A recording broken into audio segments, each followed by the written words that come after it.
Hey guys, today I'm really delighted to bring you one of the earliest sea reptiles I learned the name of when I was a kid, when I got this old Carnegie Kronosaurus. And for a long time, that was the only pliosaur I knew.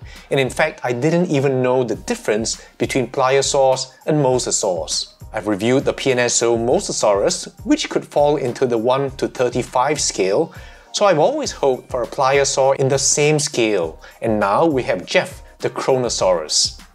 This model is 27 centimeters or 10.6 inches, and PNSO has based this on a 9.5 meter or 31 foot individual to arrive at 1 to 35 scale. And that's near the lowest end of the off-cited 9 to 11 meters or 30 to 36 feet. So it's disappointingly small. In fact, as you can see, it's smaller than the Carnegie Kronosaurus, which is a little disappointing. I thought it'd be bigger. Now the head commands attention, as it should. Now one characteristic of pliosaurs is a large head relative to the body. And using McHenry's 2009 reconstruction, the dorsal view looks close, as does the ventral,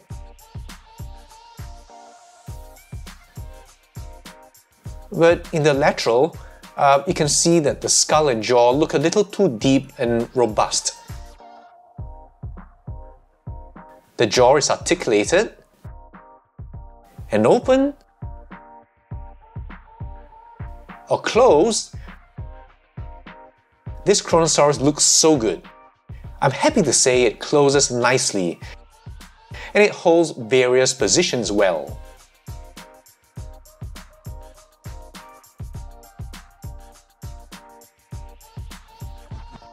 The heterogeneous teeth are a mix of mainly large conical and some recurve teeth, and these are admirably sculpted here.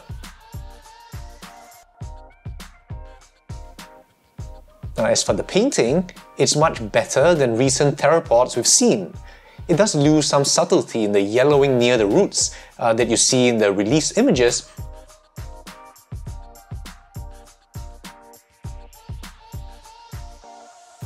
but it hasn't been totally lost. Now the teeth interlock very nicely, looking very wicked indeed, though the front are perhaps a bit too proodont. The musculature is really nicely done. Although similar to the Uteranus, it has that half-tongue issue, where you can see that essentially the tongue has no base.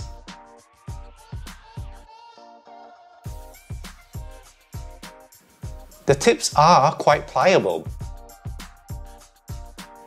which provides some safety against breakage, but at the same time I'm not sure how prone this will be to warping, so I'd watch it carefully. The eyes are painted carefully with a black and yellow and then rimmed with green, which is an interesting choice I don't think I've seen before. PNSO has gone for the traditional counter-shaded black and white, which we've seen in extant animals like the orca, and of course the walking with dinosaurs like Pleurodon. I like the predominantly white flippers with the streaks of black, but unfortunately they are not as consistently blended as in the release images, being too starkly contrasting for my liking on the front right and the back left flipper. In general, however, they have made the effort to create a bit of a blur and blend.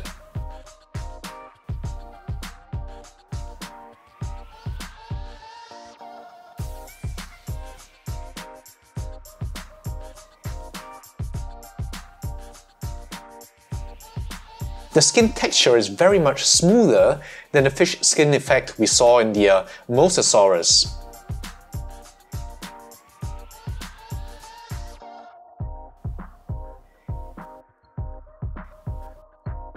With quite fine though subtle texturing.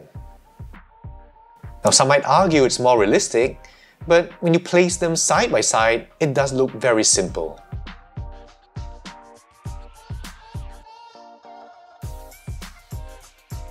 There's some shine, but not excessive, which is a lucky thing, or it would just look too plasticky.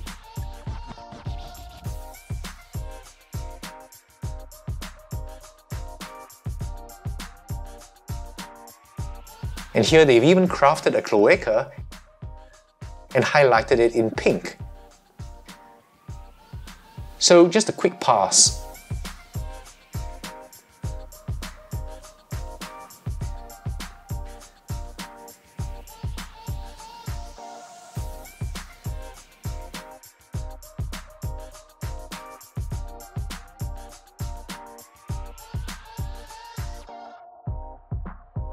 Now we have to talk about the tail.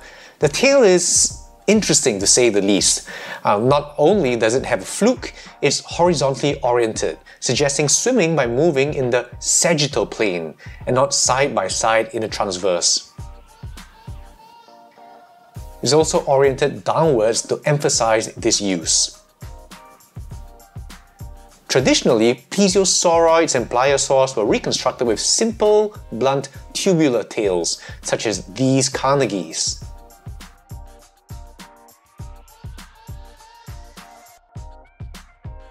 Or even the more recent safari limited like Pleurodon.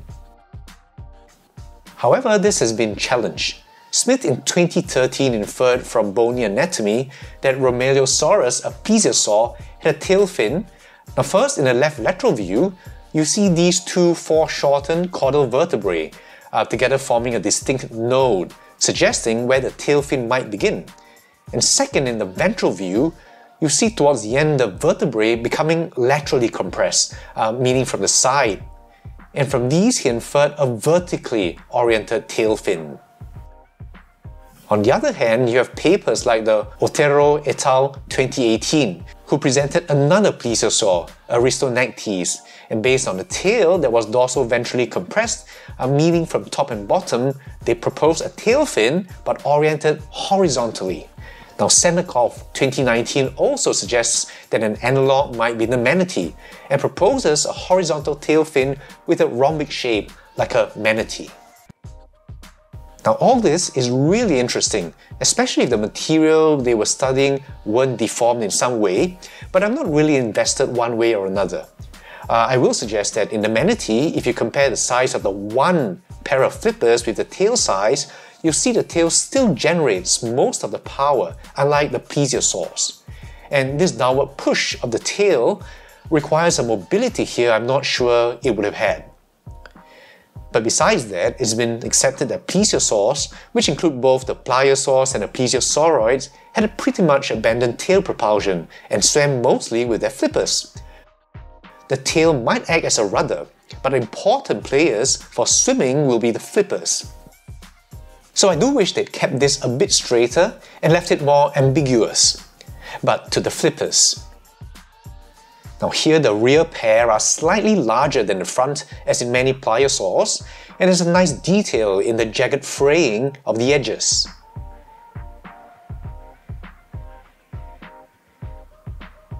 Which is a nice little realistic detail.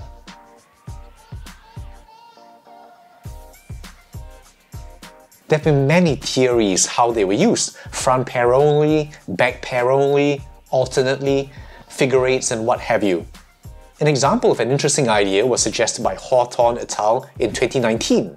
They analyzed a digital 3D armature and posited that all four were used simultaneously, but in different planes of motions. The front pair travelled mainly vertically for the power stroke, while the rear half travelled mainly backwards to add thrust. And this allowed for great increases in both speed and acceleration. Now I talk more about the differences between pliosaurs and mosasaurs in my PNSO Mosasaurus review, so please check that out. It does come with these two stands, but unfortunately they are the same height. So you're just limited to this horizontal position. I have some anime action stands on the way of different heights, which should allow creating different tangles. But of course, this turn of the tail will interfere with the illusion somewhat. So, some comparisons. The first has to be the PNSO Mosasaurus. I'm super excited to have both a pliosaur and mosasaur in the same scale, though I really wish they'd base the Kronosaurus on a larger individual. And you can see there is a difference in the skin texture. And here's my first and only other Kronosaurus, the original Carnegie.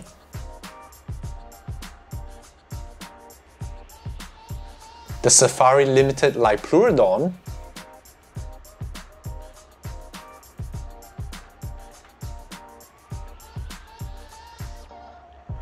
and here's my Carnegie Elasmosaurus. So now we have an excellent mosasaur and pliosaur from PNSO, and I think the obvious missing representative is a plesiosaur. So here's keeping fingers crossed. I'll see you guys soon in another review.